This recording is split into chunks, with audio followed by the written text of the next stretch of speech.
Hello, అమ్మొస్తుంది, mutton తెప్పిస్తాను, బిర్యానీ వండు. మీ అమ్మగారికి ఏం పని ఉండదేటండి, ఎప్పుడు పడితే అప్పుడు వచ్చేస్తారు. ఆవిడ అరిగించుకోలేరు గాని పప్పుచారు చేసి అప్పుడా లేపుతాను. నాది సేమ్ ఫీలింగే. మీ అమ్మగారికి ఏ పని ఉండదా? ఎప్పుడు పడితే అప్పుడే వచ్చేస్తారు. ఏంటి వచ్చేది మా అమ్మ? మీ అమ్మే. ఏంటి మటన్ తీసుకురండి, బిర్యానీ వండుతాను. ఈ వయసులో మీ అమ్మగారు అరిగించుకోలేరే, పప్పుచారు పెట్టి అప్పుడా లేపే. ఏమండి, నేను మిమ్మల్ని 2 క్వశ్చన్లు అడుగుతాను, టకటక సమాధానం చెప్పండి.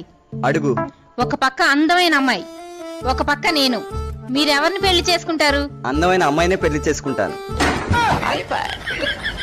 ఓ పక్క బాగా డబ్బున్న అమ్మాయి, ఒక పక్క నేను, మీరెవరిని పెళ్లి చేసుకుంటారు? డబ్బున్న అమ్మాయినే పెళ్లి చేసుకుంటాను. మరి వాళ్ళనే పెళ్లి చేసుకోవాల్సిందిగా నన్ను ఎందుకు చేసుకున్నారు? నా ముఖానికి వాళ్ళు సెట్ అవ్వక నిన్ను చేసుకోవాల్సి వచ్చింది.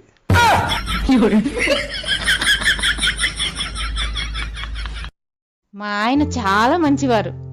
నాకే బాధ కలిగినా నేను అతనితోనే షేర్ చేసుకుంటాను.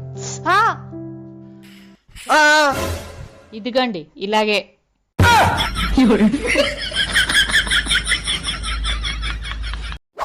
ఏంటి, ఇంట్లో పనులన్నీ పని మనిషిలాగా నేనే చేస్తున్నాను. నాకు నెల నెల జీతం కావాలి. అంతే కదా, నీకు ఎంత జీతం కావాలంటే అంత జీతం తీసుకో. నిజంగానా?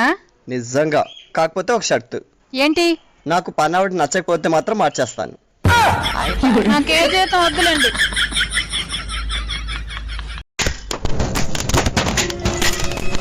ఏ ఆగు, ఎప్పుడు తిట్లతో సరిపెట్టుకునే 3 పిల్లలు ఈ రోజంటే అలా కొట్టేసుకుంటున్నారు.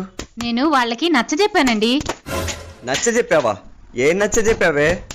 ఒంటికి తగిలిన దెబ్బలైనా మానిపోతాయి గాని మనసుకు తగిలిన దెబ్బలు మానిపోవని నచ్చ చెప్పానండి. అందుకే తిట్టుకోవడం మానేసి కొట్టుకుంటున్నారు.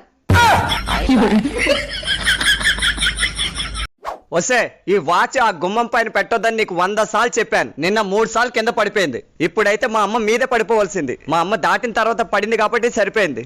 యాదవాచ్ నడ్డం లేటే పడ్డం లేటే. అత్తగారికి ఏం కాలేదుగా?